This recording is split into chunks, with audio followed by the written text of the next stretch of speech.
చేసిన పెద్దలందరికీ హృదయపూర్వక నమస్కారాలు. ముందుగా 79వ సంవత్సరం ముగించుకుని స్వాతంత్ర దినోత్సవం, రేపు 80వ సంవత్సరంలోకి అడుగు పెట్టబోతున్నాం. రేపు మనందరం కలిసే అవకాశం లేదు కాబట్టి మీ అందరికీ స్వాతంత్ర దినోత్సవ శుభాకాంక్షలు తెలియజేస్తున్నాం. భారత స్వాతంత్ర్య పోరాటం ఒక మహత్తర పోరాటం. సాధారణంగా మనలో చాలామంది ఆ పోరాటం గురించి పెద్దగా ఆలోచించు. ఏదో జాతీయ కాంగ్రెస్ ఉద్యమం నడిపింది, గాంధీ గారి నాయకత్వాన, నెహ్రూ నాయకత్వాన స్వాతంత్రం వచ్చేసింది అనుకో. కానీ 1857 ప్రథమ భారత స్వాతంత్ర సంగ్రామం నుంచి ఒక 100 ఏళ్ల పాటు ఈ దేశంలో ఒక మహత్తర పోరాటం జరిగింది.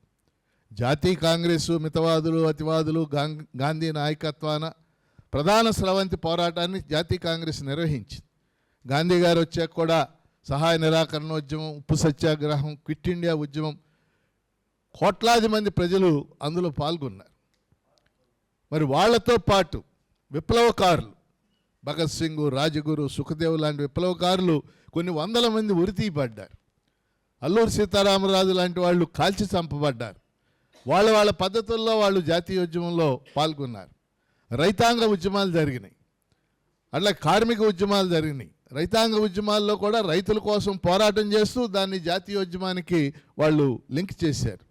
అట్లాగే కమ్యూనిస్టులు లాంటి వాళ్ళు పోరాటం చేశారు. డాక్టర్ అంబేద్కర్ ఆయన schedule caste federation, Republican party స్థాపించి దళితుల హక్కుల్ని జాతీయోద్యమ పోరాటంతో లింక్ చేశారు. కాబట్టి ఇన్ని రకాల పోరాటాలు, అంటే జాతీయోద్యమం అంటే అన్ని జాతులు, అన్ని కులాలు, అన్ని మతాలు, అన్ని భాషల ప్రజలు కూడా పోరాటం చేశారు. లక్షల సంఖ్యలో ముస్లింలు పాల్గొన్నారు. ఖాన్ అబ్దుల్ గఫార్ ఖాన్, సరిహద్దు గాంధీ అంటాం, ఇటువంటి వాళ్ళంతా కూడా పాల్గొన్నారు. 1857 తిరుగుబాటు యొక్క గొప్ప లక్షణం ఏంటంటే హిందువులు ఉన్నారు, ముస్లింలు ఉన్నారు. అందులో చేనేత కార్మికులు పోరాటం చేశారు. కాబట్టి ఈ దేశం అన్ని మతాలది, అన్ని కులాలది, అన్ని జాతులది, అన్ని భాషలది. ఇది మన మైండ్లో ఉండాలి. వాస్తవంగా ఇప్పుడు స్వాతంత్ర రోజుల్లో పోరాటం చేయని వాళ్ళు ఇప్పుడు ఎక్కువ మాట్లాడుతున్నారు. ఆర్ఎస్ఎస్ వాళ్ళేం పోరాటం చేయలేదు, ఎప్పుడు కూడా ఆ ఉద్యమంలో వాళ్ళు ఏం పాల్గొనలేదు. వాళ్ళు మతత్వాన్ని రెచ్చగొట్టుకున్నారు. అది సపరేట్ స్టోరీ, దాని జోలికి వెళ్ళండి. ఈ నేపథ్యంలో చూసినప్పుడు ఈ పోరాట ఫలితాలు ఈ 80 ఏళ్లలో ఎంత మేరకు అందాయి అనేది నేను క్లుప్తంగా ఒక 5 పాయింట్స్ తీసుకుని, అంటే చాలా పెద్ద క్యాన్వాస్ ఇది, దేశంలో అనేక రంగాలను మనం సృజించవచ్చు, కానీ నేను ఒక 5 అంశాలు తీసుకుంటాను. మొదటిది ఏంటంటే నేను చెప్పదలుచుకుంది, డాక్టర్ అంబేద్కర్ ఒక చోట రాశాడు, స్వాతంత్రం అంటే అది రాజకీయ స్వాతంత్రం, అది ఆర్థిక స్వాతంత్రం, అది సామాజిక స్వాతంత్రం అన్న. ఈ 3 స్వాతంత్ర్యాలు కలిపితేనే అది స్వాతంత్రం. ఇది చాలామంది చెప్పారు. ప్రొఫెసర్ లాస్కీ అని ఆయన గ్రామర్ ఆఫ్ పాలిటిక్స్ అని ఒక పుస్తకం రాశాడు. ఆ పుస్తకంలో ఆయన ఒక మాట రాస్తాడు, ఆర్థిక సామాజిక స్వాతంత్ర్యం లేని రాజకీయ స్వాతంత్ర్యం అర్ధరహితం అంటాడు ఒక చోట. సో ఆ యాంగిల్లో మనం తీసుకున్నప్పుడు రాజకీయ స్వాతంత్ర్యం సాధించాం 1947 ఆగస్టు 15. ఓ రాజ్యాంగాన్ని రాసుకున్నాం. ఆ రాజ్యాంగం కూడా దాదాపు 75-80 ఏళ్ళ నుంచి అమల్లో ఉంది. ఇక్కడ మనం సాధించిన విజయం ఏంటంటే రాజకీయ స్వాతంత్ర్యంలో మిగిలిన అభివృద్ధి చెందుతున్న దేశాలతో పోలిస్తే మన రాజకీయ సిస్టమ్ స్థిరపడింది. ఇది మనం గుర్తుపెట్టుకోవాలి. అంటే మన దేశాన్ని అమెరికాతో, కెనడాతో, లేకపోతే బ్రిటన్తో పోల్చలేం. 1945 తర్వాత మనలాగా స్వాతంత్ర్యం పొందిన దేశాలు 125 దేశాలు ఉన్నాయి. ఇప్పుడు పాకిస్తాను, లేకపోతే బర్మా, లేకపోతే శ్రీలంక, ఆఫ్రికాలో అనేక దేశాలు, ఇవన్నీ 45 తర్వాత స్వాతంత్ర్యం పొందినాయి. నిజం చెప్పాలంటే వీటిలో చాలా దేశాల్లో ఇప్పటికీ ప్రజాస్వామ్యం లేదు. ఇప్పటికీ రాజరికాలు కొనసాగుతున్నాయి, ఇప్పటికీ నియంతృత్వాలు కొనసాగుతున్నాయి. ఇప్పుడు మన పక్కనే బర్మా గురించి మీరు అందరూ వినుంటారు. బర్మాలో ఆంగ్ సాన్ సూకీ ఓ 30 ఏళ్ల పాటు ప్రజాస్వామ్యం కోసం పోరాటం చేసి జైల్లో ఉంది, బయట ఉంది. ఇప్పుడు మళ్ళీ జైల్లో పెట్టారు. ఇప్పుడు అక్కడ ఏముందంటే మిలిటరీ రూలే. కాబట్టి when compare with other developing countries మన రాజకీయ వ్యవస్థ సుస్థిరపడింది. 18 ఎలక్షన్స్ జరిగినాయి. ప్రజలు ఓటింగ్లో 70 నుంచి 80% పాల్గొంటున్నారు వాళ్ళు ఎవరికి వేస్తున్నారు వేరే చర్చ. ఇది సుస్థిరపడి. కానీ ఈ రాజకీయ వ్యవస్థలో వచ్చినటువంటి చెడ్డ వ్యవహారం ఏంటంటే సాధారణ ప్రజలకు అందుబాటులో లేకుండా పోయింది. ముఖ్యంగా 1991 తర్వాత కార్పొరేటీకరణ విధానాలు వచ్చిన తర్వాత రాజకీయ వ్యవస్థ కార్పొరేట్ వ్యవస్థ ముడిపడిపోయింది. ఏమన్నాడు డాక్టర్ అంబేద్కర్? ఈ దేశంలో భారతీయ పౌరుడై 25 సంవత్సరాలు ఉన్న వాళ్ళు ఎవరైనా లోక్సభకు పోటీ చేయొచ్చు, ఎవరైనా శాసనసభకు పోటీ చేయొచ్చు అన్నాడు. మనందరికీ ఉంది, ఇక్కడ ఉన్న వాళ్ళందరికీ భారతీయ పౌరులు. మనం 25 సంవత్సరాలు ఉంది, మనం పోటీ చేస్తాం. ఇప్పుడు ఎవరు పోటీ చేస్తున్నారు? ఎవరు పోటీ చేస్తున్నారు? పారిశ్రామికవేత్తలు పోటీ చేస్తారు. ఆ పారిశ్రామికవేత్తలు 100 కోట్లు ఖర్చు పెడతా సిద్ధమవుతున్నారు. అంటే మొదటి పాయింట్ నేను చెప్పదలుచుకుంది ఏంటంటే రాజకీయ వ్యవస్థ సుస్థిరపడినప్పటికీ ఆ వ్యవస్థ సాధారణ ప్రజలకు అందుబాటులో లేకుండా పోయింది. రాజకీయాలు, వ్యాపారం, లేకపోతే రాజకీయాలు, కార్పొరేట్ సంస్థలు అవి ముడిపడిపోయినాయి. ఇప్పుడు వ్యవహారం అంతా వాళ్ళే నడుపుతున్నారు. ఇది మొదటి అంశం. రెండో అంశం, డాక్టర్ అంబేద్కర్ ఆశించింది ఆర్థిక సామాజిక సమానత్వం. వాస్తవంగా రాజ్యాంగంలో కూడా పీఠికలో అంబేద్కర్ అదే రాశాడు. Justice, social, economic and political. ఈ దేశ ప్రజలందరికీ రాజకీయ న్యాయం, ఆర్థిక న్యాయం, సామాజిక న్యాయం జరగాలని చెప్పాడు ఆయన. సో ఈరోజు ఆర్థిక సామాజిక సమానత్వం ఏ స్థాయిలో సాధించామను? సంపద పెరిగింది, సంపద పెరుగుద్ది. బ్రిటిష్ వాడు ఉన్నప్పుడు కూడా సంపద పెరిగింది. ఏ 1947తో పోల్చినప్పుడు 2026లో అలాగే ఉండం కదా. సంపద పెరిగింది. కానీ పెరిగిన సంపద ఎక్కడికి వెళుతుంది? ఎందుకంటే ఎక్కడికి వెళుతుంది అనేది సాపేక్షికం. 1947తో పోల్చినప్పుడు ఒక దళిత కుటుంబం బాగుండొచ్చు, పెరుగుద్ది. ఇప్పుడు మా తాత 2 రూపాయలు కిరాయికి బండి తోలేవాడు. మా ఇంట్లో మా తాత మా తాత కంటే మా నాన్న మెరుగు. మా నాన్న చిల్లర కొట్టు అమ్ముకునేవాడు. మా నాన్నకంటే నేను మెరుగు. ఒక కుటుంబాన్ని మనం తీసుకున్నప్పుడు, ఎందుకంటే నేను చదువుకున్నాను, నాకంటే నా కొడుకు మెరుగు. అలా చూసినప్పుడు పెరుగుతూ ఉంటుంది. సంపద పెరిగింది. కానీ పెరిగిన సంపద సాపేక్షికంగా చూసినప్పుడు ఎవరి చేతుల్లోకి వెళ్ళింది? ఇటీవల 2-3 అధ్యయనాలు వచ్చినాయి. థామస్ పికెటీ అని చెప్పేసి ఆయన పుస్తకం రాశాడు. ఇప్పుడు ప్రపంచంలో గొప్ప అర్థశాస్త్రవేత్తల్లో ఆయన ఒకడు, Thomas పికెటీ. Inequalities of the world అని పుస్తకం రాశాడు. ప్రపంచ అసమానతలు అన్ని దేశాలను ఆయన విశ్లేషించాడు. భారతదేశాన్ని కూడా విశ్లేషించి భారతదేశంలో పెరిగిన సంపద కొద్దిమంది చేతుల్లోకి వెళ్తుందని చెప్పి 1% మనుషుల చేతుల్లోకి 40% సంపద వెళ్ళిపోతుంది. ఒక అదానీలు, అంబానీలు, రకరకాల వాళ్ళు, మహేంద్రాలు, వీళ్ళందరి చేతుల్లోకి కూడా. కానీ దిగువ స్థాయిలో ఉండేటువంటి అసంఘటిత రంగ కార్మికులు, వ్యవసాయ కార్మికులు, గిగ్ వర్కర్లు, పేదవాళ్ళు, దళితులు, గిరిజనులు, వీళ్ళ చేతుల్లో ఎంత సంపద ఉంది అనేది పరిశీలిస్తే నెగిటివ్ ఆన్సర్ వస్తుంది మనకి.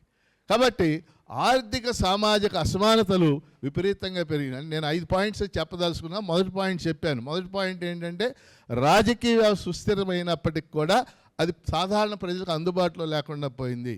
రెండోది ఆర్థిక సామాజిక అసమానతలు పెరిగినాయి. మూడో అంశం హ్యూమన్ డెవలప్మెంట్. ఇవాళ ప్రపంచంలో ఎక్కడైనా సరే అభివృద్ధిని కేవలం ఆర్థికాభివృద్ధితో పోల్చడం లేదు. ఆర్థికాభివృద్ధి అవసరం. ఎకనామిక్ డెవలప్మెంట్ లేకుండా మిగిలిన డెవలప్మెంట్స్ రావు. ఆర్థికాభివృద్ధి అవసరం. కానీ అమర్త్య సేన్ లాంటి వాళ్ళు లేటెస్ట్గా చెప్తుంది అంతా కూడా హ్యూమన్ డెవలప్మెంట్ జరగాలి, మానవాభివృద్ధి జరగాలి. ప్రపంచంలో 1990 నుంచి 2025 దాకా ప్రతి సంవత్సరం UNDP అనే సంస్థ, United Nations Development Programme and World Human Development Report అని రిలీజ్ చేస్తున్నారు. ప్రతి ఏడు రిలీజ్ అవుతుంది. ఆ రిపోర్ట్ కనుక మనం పరిశీలిస్తే ప్రతిసారి మొదటి 5 స్థానాల్లో కూడా స్కాండినేవియన్ కంట్రీస్ ఉంటాయి. అంటే నార్వే, స్వీడన్, డెన్మార్క్ ఇవన్నీ ఉంటాయి. భారతదేశం మీరు గత 20 ఏళ్ళుగా చూడండి, 130 నుంచి 130 స్థానాల మధ్య మాత్రమే ఉంటుంది. 133, 134, 133 ఈ స్థానాల్లో ఉంటుంది. హ్యూమన్ డెవలప్మెంట్ అంటే ఏమిటి? విద్య, ఆరోగ్యం, శిశు మరణాలు, అక్షరాస్యత, స్టేటస్ ఆఫ్ ఉమెన్, ఒక 6-7 ఫ్యాక్టర్స్ని తీసుకుంటారు. అంటే వాస్తవంగా ఇండియాలో ఇందాక లక్ష్మణ్ రెడ్డి చెప్పాడు, ఇండియాలో విద్య పెరిగిందా లేదా? పెరిగింది. అప్పుడు 16% అక్షరాస్యత ఉంటే ఇప్పుడు 70% పైన ఉంది. అప్పుడు 16 యూనివర్సిటీలు ఉంటే ఇవాళ 1000 యూనివర్సిటీలు ఉంది. డెఫినెట్గా పెరిగినాయి, కానీ అవి సరిపోవు. ఈ కాలంలో కూడా ఇంకా 70% అక్షరాస్యత ఏంటి? 70% అక్షరాస్యత అంటే అర్థం ఏంటి? ఓ 40 కోట్ల మంది నిరక్షరాస్యులని కదా. 40 కోట్లు అంటే చిన్న విషయం కాదు కదా. కాబట్టి ఆ మానవాభివృద్ధిని చెందకుండా ఏ దేశం అభివృద్ధి చెందినట్టు కాదు. ఇప్పుడు లేటెస్ట్గా చెప్తున్నటువంటి విషయం అది. కాబట్టి మానవాభివృద్ధిలో మనం చాలా వెనుకబడి ఉన్నాం. అందుకనే మనం చూడండి, ఇంత కార్పొరేట్ హాస్పిటల్స్ గురించి మాట్లాడుతున్నాం, హాస్పిటల్స్ గురించి మాట్లాడుతాం. గిరిజన ప్రాంతాల్లో ఈ రోజుకి గర్భవతిని తీసుకెళ్లాలంటే 6 కిలోమీటర్లు మోసుకుంటూ వెళ్తున్నారు. రోజు పేపర్లో అయ్యి మనం చదువుతూనే ఉన్నాం కదా. ఆరోగ్యం అందకాళ్ళు చనిపోతూ ఉన్నారు. మరి ఇది రెండో యాంగిల్ మనం ఆలోచించాలి కదా. కాబట్టి మూడోది, మానవాభివృద్ధిలో మనం వెనుకబడి ఉన్నాం. నాలుగో అంశం వ్యవసాయ సంక్షోభం. ఇందాక లక్ష్మణ్ రెడ్డి ఒక మాట చెప్పాడు, 1947 నాటికి భారతదేశం ఆహార ధాన్యాల కొరత ఎదుర్కొంటుంది. వాస్తవం, అది వాస్తవం. ఆహార ధాన్యాల కొరత ఎదుర్కొంటున్న మాట వాస్తవం.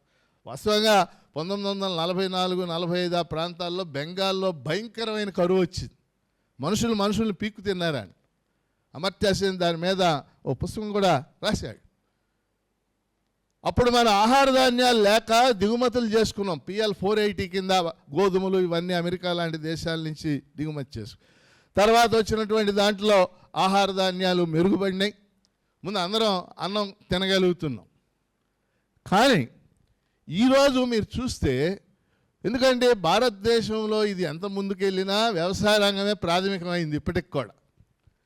అంటే చంద్రబాబు నాయుడు లాంటి వాళ్ళు ఇంకా వ్యవసాయ రంగం ఏముంది? ఇప్పుడు చంద్రబాబు నాయుడు ఏమంటాడంటే, ఆంధ్రప్రదేశ్ రాష్ట్ర స్థూల ఉత్పత్తిలో వ్యవసాయం వాటా 16%. ఇప్పుడు భారతదేశంలో వ్యవసాయం వాటా GDP అంటాం, GDPలో వ్యవసాయం వాటా 18%. 18% కాబట్టి ఏమిటి దాన్ని పట్టించుకునేదని చంద్రబాబు నాయుడు లాంటి వాళ్ళ ఉద్దేశం. కానీ నా పాయింట్ ఏంటంటే, భారతదేశ స్థూల ఉత్పత్తిలో GDPలో వ్యవసాయం 18%. కానీ ఆధారపడిన వాళ్ళు 60% ఇంకా తగ్గలేదు. వ్యవసాయం మీద ఆధారపడిన వాళ్ళు ఎంత? 18%. ఇప్పుడు అమెరికాలో మొక్కజొన్నే 9 కోట్ల ఎకరాల్లో పండిస్తారు. అమెరికాలో మొక్కజొన్న. బిల్ గేట్స్ అనే ఆయనకి 2,75,000 ఎకరాలు ఉంది. ఇది కంప్యూటర్లో ఆయన ఉన్నాడు కదా, బిల్ గేట్స్. కానీ వ్యవసాయం మీద అక్కడ 3% ఆధారపడింది. ఇన్ని వేల ఎకరాలు వాళ్ళు, కోట్ల ఎకరాలు వాళ్ళు పండిస్తూ ఉంటారు. ఎందుకంటే కంప్లీట్గా మెకనైజేషన్ అయిపోయింది అక్కడ. కానీ మనది అలా కాదు. 60% పైగా ఇంకా వ్యవసాయం మీద వ్యవసాయం. ఇప్పుడు రోజు మనం ఏ పొన్నూరు వెళ్తున్నాం అనుకోండి, అటు ఇటు పొలం నిండా కూలీలే కదా పని చేస్తున్న వాళ్ళు, నాట్లు వేస్తున్న వాళ్ళు, లేదా మొక్కజొన్న కోస్తున్నటువంటి వాళ్ళు, ఇప్పటికీ దాని మీద ఆధారపడి. కానీ గత 20 ఏళ్ళుగా 15 ఏళ్ళుగా వ్యవసాయము రైతాంగము తీవ్రమైన సంక్షోభంలో. గత 15 ఏళ్లలో 5 లక్షల మంది రైతులు ఆత్మహత్యలు చేసుకున్నారంటే అదేం చిన్న విషయమా? మహారాష్ట్రలో, ఆంధ్రప్రదేశ్లో, ముఖ్యంగా విదర్భ అనే ఒక ప్రాంతం ఉంటుంది మహారాష్ట్ర, 5 లక్షల మంది రైతులు ఆత్మహత్యలు చేసుకోవటం ఏంటి? మరి వ్యవసాయం అభివృద్ధి చెందిందని చెప్తున్నాం కదా. ఈ రోజుకి కూడా వ్యవసాయమే కీలకం నా దృష్టిలో. వ్యవసాయాన్ని నిర్లక్ష్యం చేశారు. MS స్వామినాథన్ సిఫార్సులను పట్టించుకోలేదు. MS స్వామినాథన్ విత్తనాలు డెవలప్ చేశారు, అది వేరే యాంగిల్. కానీ విత్తనాలు వచ్చాక పండించిన దానికి గిట్టుబాటు ధరే లేదు. ఇప్పుడు మన రాష్ట్రంలో ఈ క్షణాన చంద్రబాబు నాయుడు అద్భుతంగా ఉంది, పెట్టుబడులు తెచ్చారు అంటున్నాడు. కానీ ఈ సంవత్సరం ఒక్క పంట ధర, గిట్టుబాటు ధర ఉన్న ఒక పంట చెప్పండి మీరు ఇక్కడ కూర్చున్న వాళ్ళు ఎవరైనా సరే. పొగాకు రైతులు ఎంత ఆందోళన చేస్తున్నారు. ఇప్పుడు ప్రకాశం జిల్లాలో శనగాని పండిస్తున్నారు ప్రకాశంలో, దానికి ధర ఉందా? పత్తికి ధర ఉందా? కోకో పంటని పండిస్తున్నారు, ధర ఉందా? ఆయన అంతా సజావుగానే ఉంది, రాష్ట్రం అంతా సుభిక్షంగా నడుస్తుందని చెప్తున్నాడు. అంటే నా పాయింట్ ఇక్కడ, ఇవాళ చంద్రబాబు నాయుడు ఉన్నాడు, లాస్ట్ టైం జగన్మోహన్ రెడ్డి ఉన్నాడు, ఎవరున్నా కానీ రైతాంగాన్ని పట్టించుకోవట్లేదు. రైతాంగం గిట్టుబాటు ధర లేదు, మార్కెటింగ్ లేదు. వ్యవసాయం కదా కీలకమైన అంశం. కాబట్టి ఇప్పుడు మనం పరిశీలిస్తే వ్యవసాయ రంగాన్ని వాళ్ళు పట్టించుకోవట్లేదు అనేది ఇది 4వ అంశం. 5వ అంశం, చివరి అంశం, సామాజిక తరగతులు. జనాభా మొత్తాన్ని మనం చూసినప్పుడు భారతదేశంలో కులం అనేది ఒక వాస్తవం. ఈ కుల వ్యవస్థలో కుడి ఎడంగా 50% దళితులు, 50% బీసీలు ఉన్నారు, 16-17% దళితులు ఉన్నారు, 6 నుంచి 7% గిరిజనులు ఉన్నారు, 12-13% మైనార్టీలు. ఇది మొత్తం కలిపి 80% అయ్యారు. మన ఆంధ్రప్రదేశ్లో కూడా అంతే. ఆంధ్రప్రదేశ్లో 48% బీసీలు, అంటే సాధారణ లెక్కల ప్రకారం. రేపు జనాభా లెక్కలు వచ్చాక మొత్తం వస్తాయి. 17% ఎస్సీలు, 17-18 మధ్య ఉన్నారు దళితులు, 6% ఎస్టీలు, 9% మైనార్టీలు, 80%. మిగిలిన వాళ్ళు ఏముంటుంది? కమ్మ 4%, రెడ్లు 6%, కాపులు 6%, బ్రాహ్మణులు 1%, వైశ్యులు 1%.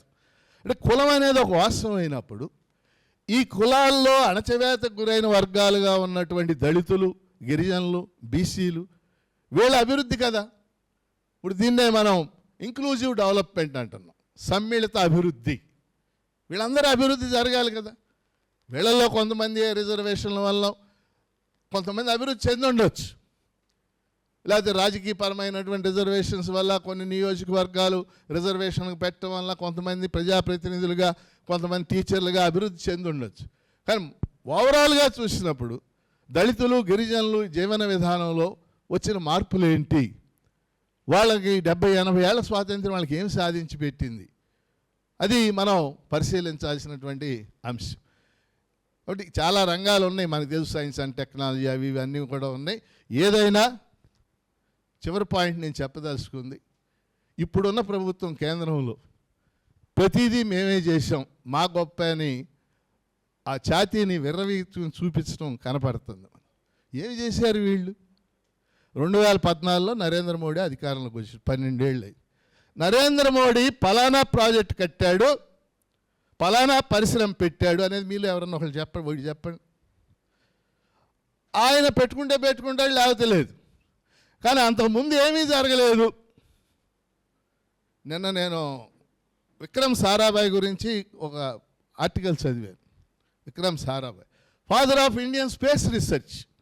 ఈ దేశంలో అంతరిక్ష రంగం అభివృద్ధి చెందిందంటే నెహ్రూ స్వయంగా ఆయన ఇంటికి వెళ్ళి, నీది బాధ్యత, ఒక ప్రధానమంత్రి ఒక సైంటిస్ట్ ఇంటికి వెళ్ళాడు.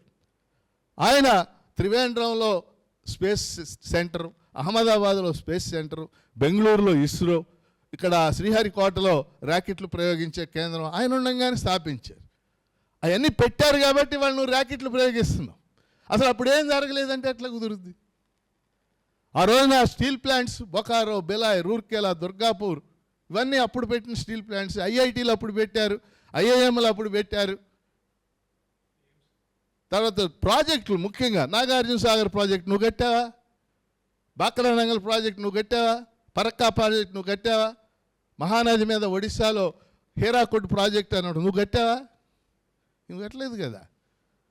అంటే అది సామ్రాజ్యవాదం వల్ల భారతదేశం భయంకరమైన దోపిడీకి గురై స్వాతంత్రం వచ్చే నాటికి చాలా వెనుకబడి ఉంది. ఆ వెనుకబాటుతనం నుంచి ముందుకు రావాలంటే ప్రభుత్వ రంగం కీలక పాత్ర వహించాలి అని ఆ రోజు ప్రభుత్వం 1948లో పారిశ్రామిక తీర్మానం, 1956లో పారిశ్రామిక తీర్మానం పెట్టి ఈరోజు మనం చూసే పెద్ద పెద్ద పరిశ్రమలు, BHEL, ECIL ఇలాంటి పరిశ్రమలను పెట్టబట్టి మన కాళ్ళ మీద మనం నిలబడ్డాం. వాటిని గౌరవిస్తూ నేను కూడా కొని పెడుతున్నానంటే చెప్తే అర్థం ఉంది. అసలు అప్పుడు ఏం జరగల, అదే ఇప్పుడు చెప్పాల్సిన విషయం. దాన్ని మనం ఆమోదిస్తున్నాం. ఏం చేసావు నువ్వు? నోట్లు రద్దు చేసావు. దానివల్ల ఏం జరిగింది? నువ్వు నల్లధనాన్ని బయట పెట్టావా? నువ్వేమైనా అవినీతి పరులను బయట పెట్టావా? పలానా ఉగ్రవాద దగ్గర నోట్లు ఉన్నాయి అనేది నువ్వు బయట పెట్టావా? నోట్ల రద్దు వల్ల కొన్ని వందల స్మాల్ స్కేల్ ఇండస్ట్రీస్ మూతపడింది, మనందరికి కూడా తెలుసు. కాబట్టి ఈ దేశంలో ఆనాడున్న పరిస్థితుల్లో కొన్ని ప్రవేశపెట్టారు, వాటిని గౌరవిస్తూ వాటి మీద మేము డెవలప్ చేస్తున్నామని చెప్పడంలో అర్థం ఉంది. అసలు అప్పుడు ఏం జరగలే, అంతా నేనే చేస్తున్నా అని నరేంద్ర మోడీ అని ఆయన చెప్పడం ఆయనకి గౌరవం కాదు. ముందు ప్రజలంతా అమాయక జీవులు కాదు కదా. కాబట్టి ఈ 5 అంశాలు అంటే development is a continuous process. ఇది మనం రివ్యూ చేసుకుంటా ఏ రంగాల మీద దృష్టి పెట్టాలి, వేటిని ముందుకు తీసుకెళ్లాలనేది అక్కడ అధికారంలోకి వచ్చేవాళ్ళు నిర్ణయించాల్సి ఉంటుంది. సో ఇప్పుడు చంద్రబాబు నాయుడు అనుకోండి, ఆయన డెవలప్మెంట్ మోడల్ ఏంటి? పెట్టుబడులు తేవటం. ఇప్పుడు 23 లక్షల పెట్టుబడులు తెచ్చాడంట, 23 లక్షల కోట్లు, 11 లక్షల కోట్ల పెట్టుబడులు ఆల్రెడీ అమల్లోకి వచ్చేసింది. అది ఆయన ఐడియా. నేనేమంటానంటే ముందు చిన్న చిన్న రైతుల గురించి, కౌలు రైతుల గురించి, లేకపోతే ప్రాజెక్టులు నిర్మాణం గురించి ఆలోచించమని నా డెవలప్మెంట్ మోడల్ అది. మనందరికీ డిఫరెంట్ డెవలప్మెంట్, అందరికీ ఒకటే ఉండాలి. ఈ వేదిక మీద ఉన్న 5గురికి ఒకటే ఉండాలని రూల్ ఏమీ లేదు. నేను ఆలోచించే డెవలప్మెంట్ మోడలు ప్రజల పక్షం నుంచి, ప్రజల్లో ఉన్న పేదవాళ్ళు, దళితులు, గిరిజనులు, బీసీలు, మైనార్టీలు, పేదవాళ్ళ పక్షం నుంచి డెవలప్మెంట్ మోడల్ ఉండాలనేది నా యాంగిల్. సో ఆ విధంగా మనం ఆలోచన చేయాలని కోరుకుంటూ సెలవు.